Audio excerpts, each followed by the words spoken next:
রাজধানীর মুগদা হাসপাতাল এলাকা থেকে অপহৃত ৩ বছরের এক শিশুকে ২৪ ঘন্টার মধ্যে গাইবান্ধা জেলার একটি এলাকা থেকে উদ্ধার করেছে র্যাব। বর্তমানে শিশুটি সুস্থ রয়েছে এবং তাকে পরিবারের কাছে হস্তান্তর করা হয়েছে।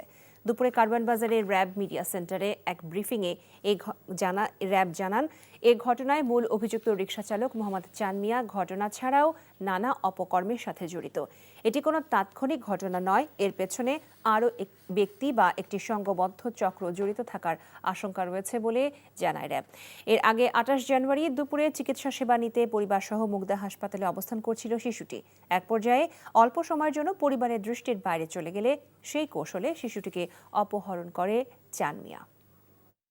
সে পেশাদার হিসেবে রিকশা চালক, কিন্তু এর আগেও তার অপরাধ সংগঠনের বিভিন্ন ট্র্যাক রেকর্ড রয়েছে। প্রথমেই আমরা বাচ্চাটার অবস্থান সম্পর্কে জানতে পারি যে সে ওই এলাকায় আছে, এরকম একটা বাসায় আছে। তখন আমাদের গোয়েন্দা নজরদারি ওইখানে সার্বক্ষণিকভাবে একদম 24/7 চালু হয়ে যায়। অত্যন্ত দ্রুততম সময় তাকে এক্সট্র্যাক্ট করে আমরা আমাদের হেফাজতে নিয়ে আসি এবং প্রাথমিকভাবে পর্যবেক্ষণ করে দেখি যে না, একদম সুস্থ আছে।